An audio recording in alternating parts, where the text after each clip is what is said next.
प्रत्येक पावलाला मला आज त्यांची आठवण येते. वडील गेल्याचं दुःख हे आज मला कळतंय. गोविंद भाऊ, खूप भयानक परिस्थिती आहे, आम्ही सावरू शकत नाही त्याच्यात. 2 दिवसापूर्वी तुझा वाढदिवस झाला आणि कदाचित तो वाढदिवस मोठा झाला असता, पण तो वाढदिवसच नव्हता, त्याच्यावर एक शोककळा होती. कसा झाला वाढदिवस? काय आम्ही वाढदिवसच केला नाही. ह्याला काहीच पर्याय नाही कुठला. ते अन्याय दूर करून म्हणजे ते तर सर्वांना न्याय देत होते, पण त्यांनी हे जर दुसऱ्यावर घडलं असतं तर त्यांनी सुद्धा एक ठाम भूमिका घेऊन न्याय दिला असता. जे एक आरोपी आहे त्याला पण तुम्ही लवकरात लवकर अटक करा आणि त्यांना मदत करणारे कोण असतील यामध्ये त्यांना 6 आरोपी करून त्यांनाही कठोरात कठोर शिक्षा द्या. संतोष देशमुख यांचं अपहरण त्यानंतर हत्या होऊन आज 1 महिना पूर्ण झाला आहे. 1 महिन्यानंतर आपण बघतो की देशमुख कुटुंबीय हे संतोष देशमुख याचं नित्यनेमाने या ठिकाणी पूजा अर्चा करतात. 1 महिन्यापासून खरं तर हा जो काही मंडप टाकला आहे या ठिकाणी लोक येतात, राज्यभरातले लोक येऊन यांचं सांत्वन करण्यासाठी इथे येतात. 1 महिन्यापासून अशाच प्रकारची पूजा अर्चा या ठिकाणी सुरू असते. संतोष देशमुख यांची हत्या होऊन आज 1 महिना पूर्ण झाला आहे.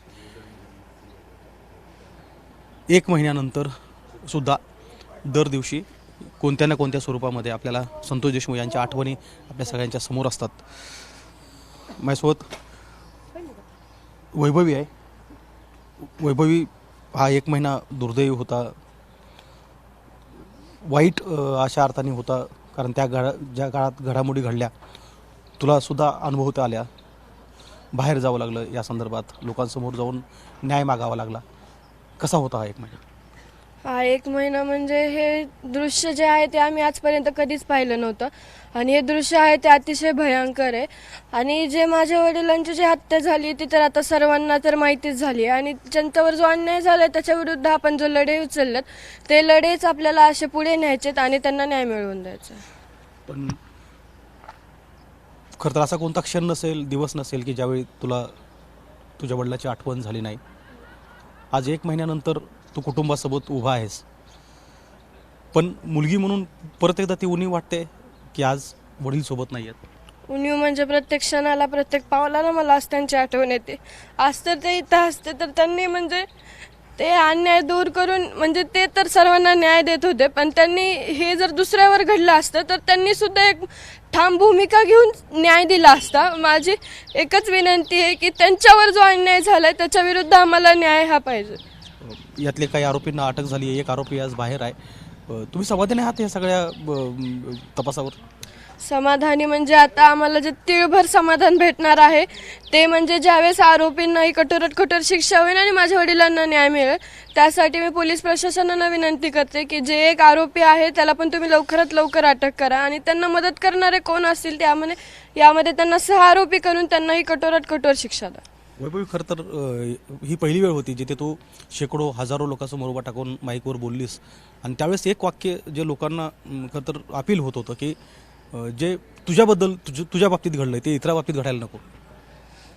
तर जे आज दुःख आमच्या कुटुंबावर आलंय, जे एकच किंवा वडील गेल्याचं दुःख हे आज मला कळतंय, कारण की माझ्या आधी पण किती जणांचे वडील गेले असतील, ते आज दुःख मला कळतंय. आणि हे माझं जे दुःख आहे ते दुसऱ्या कोणत्या मुलीवर येऊ नये मला फक्त इतकंच वाटतं, कारण की हे दुःख खूप भयानक आहे.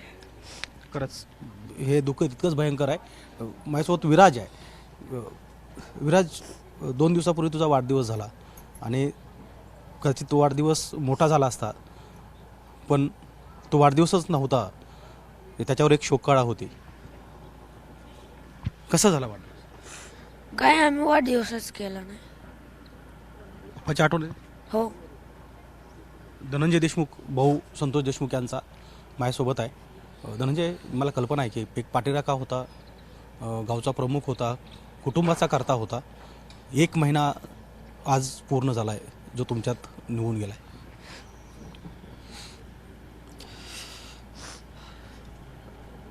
विराजला म्हणले तुम्ही की कसा वाढदिवस झाला. आमचा वाढदिवस खूप एरी पण साधा साधा असायचा. आम्ही सगळे कुटुंबासोबत असायचो. मी काल थोडं रिमाइंड केलं की आपण मागच्या वेळेस कुठं होतो. भावाचाच वाढदिवस होता. आम्ही सगळे शेगावला 2 दिवस सगळी फॅमिली तिथे गेलो होतो. तिथंच राहिलोत. आणि कालचं तर काय भयानक दृश्य होतं. योगायोग त्या दिवशी आम्हाला मुख्यमंत्री साहेबांना भेटायला बोलवलं आणि आम्ही गेलो. गोविंद भाऊ, खूप भयानक परिस्थिती आहे. आम्ही सावरू शकत नाही त्याच्यातनं.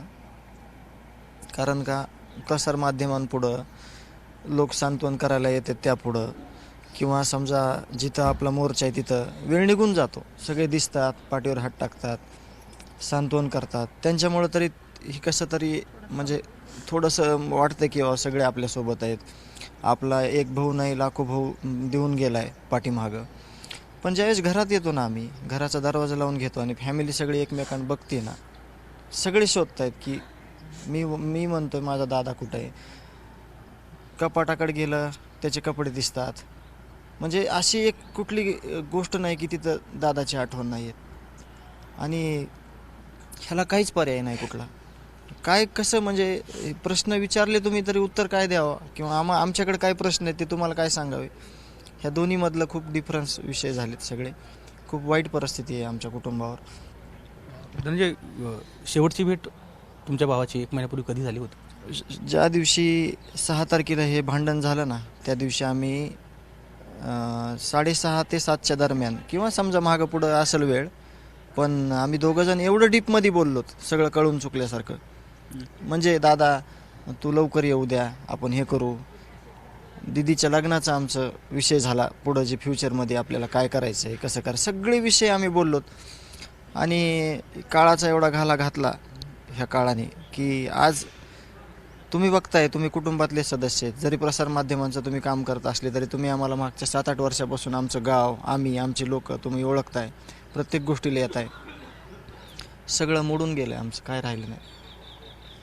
तर ती दृश्य कुणालाच विसरता येणार नाही. म्हणजे जे व्रण बघितले संतोष अण्णाच्या अंगावरचे, थरकाप होतो आणखी ते आठवलं. मला ऐकू नाही वाटत ते. मी डीपमध्ये नाही गेलो, मला भयानक त्रास होईल. मी कोणी बोललं तर मी त्या गोष्टीकडे जातच नाही, अजून गेलोच नाही. म्हणजे माझी आत्तापर्यंत डेअरिंग नाही झाली, कारण माझा भाऊ फुलासारखा आम्ही सगळ्यांनी जपला होता. तो आमचा कुटुंबातला माझा भाऊ, किंवा हिचे वडील नव्हते, सगळ्यांचेच वडील होते. ते कुटुंबाचाच एक खूप मोठा आधार होता. आणि शब्दात नाही व्यक्त होत भाऊ मी. तुम्ही मला किती जरी प्रश्न विचारले 1000, तरी माझ्या 1000 प्रश्नाची उत्तरं 10,000 ओळीत असतील. एवढं मोठं उत्तर आहे माझ्या भावाचं किंवा माझ्या कुटुंबातल्या प्रमुखाचं. आता मला एवढंच वाटतं की ह्या लेकरांवर काय वेळ आली. मला किती कष्ट व्हायचे ते होऊ द्या आयुष्यभरात, पण ह्या लेकरांना मी कधी आता आयुष्यात उघडं नाही पडू देणार, समाज पण आणि मी पण. आणि तुम्ही बघितलं, माझा दादा आज नाही आहे, पण माझ्या सगळ्या ज्या आठवणी आहेत दादाच्या, तुम्ही बघितल्या सगळ्या गोष्टी मी शेअर पण करतोय. आमच्याकडे काही नसताना आम्ही खूप सुखी होतो, खूप आनंदी होते. खूप संतोष, आनंदी. घरातला संतोष नाही गेला खरं तर, आयुष्यातला संतोष. आयुष्यातला गेला. बाकी काही नव्हतं, पण आम्ही सुख होतं ना, जगात कुणाकडे एवढं सुख नसेल एवढं आमच्या कुटुंबाकडे सुख होतं. भाऊ, बहीण, लेकरं सगळे, आई वडील सगळे एकदम सुखात आमचं होतं. आणि आम्हाला अपेक्षा पण नव्हत्या, कारण गरजा खूप छोट्या होत्या आमच्या. आम्हाला कधी मोठ्या गाडीत फिरायची हौस नव्हती, किंवा आम्हाला कुठेतरी कुणासोबत तरी फिरायची हौस नव्हती. आम्ही खूप साध्या पद्धतीनं आयुष्य जगत होतो. आता त्याच्या विना कसं जगावं, खूप मोठा पडलेला प्रश्न आहे आमच्या पुढं. सोबत संतोष देशमुख यांच्या बहीणसुद्धा आहेत. ताई, हे जे घडतंय ते फार वाईट आहे, कुणाच्या नशिबी येऊ नये. पण बहीण म्हणून मागचा 1 महिना कसा होता? काय बोलायचं सुचत नाही बघा, काहीच कळत नाही. शेवटची भेट कधी झाली होती? माझं आत्ता म्हणजे डीप व्हायच्या अगोदर नाही का, माझा असा ॲक्सिडेंट थोडा झाला. तर मला काय माहिती, ह्यावेळेस मला त्याला सांगवच वाटलं नाही की माझा ॲक्सिडेंट. मला वाटलं तो किती भार घेणार ना माझं, पण सारखंच तो चौकशी वगैरे सारखं त्याचं वडिलासारखंच होतं असं. तर मी त्याला सांगितलं नाही. मग त्याचा फोन आला, ताई दीपवायला कधी येऊन यायला. तर मी म्हणलं राजा असं असं. तर पुन्हा म्हणला का बरं तू सांगितलं नाही, का बरं लपवती. मग ह्यांचं पण दुखलं. तर काय सांगू, म्हणजे अगोदर बघा ना, म्हणजे कसं मला का बरं असं वाटलं की त्याला आता सांगू नये म्हणून. मला काय कळलं का की त्याला आता तो राहणारच नाही. म्हणजे ह्यावेळेस काय माहिती, मला त्याला काही सांगूच वाटलं नाही माझं म्हणजे आजारपण किंवा ॲक्सिडेंट. मग तो थोडासा वाटलं त्याला, का सांगितलं नाही. तो मला प्रश्न विचारत होता, का बरं ताई तू सांगितलं नाही. मग अगोदर तू दाजीला दवाखान्यात नाही, सण करू नको म्हणणं, ते महत्वाचं आहे. मग मी त्याचं ऐकलं, तेवढंच थोडंसं बोलणं झालं, पुन्हा नाही झालं बोलणं. खरं तर आता ते बोलणं होणार नाही. त्या घटनेला आता 1 महिना पूर्ण होतो आहे आणि 1 महिन्यानंतरसुद्धा संतोष देशमुख यांच्या ज्या काही आठवणी आहेत ते आणखी ताज्या आहेत. जे राज्यभरचे लोक या ठिकाणी येतात, देशमुख कुटुंबियांचं सांत्वन करतात. मात्र हा जो 1 महिना होता तो बीडकरांसाठी सुद्धा तितकाच वेदनादायी होता असं म्हटलं तर ते चुकीचं ठरणार नाही. कॅमेरामन धनंजय दारुंटेसह गोविंद शेळके, ABP माझा, मसाजोग, बीड. ABP माझा, उघडा डोळे बघा नीट.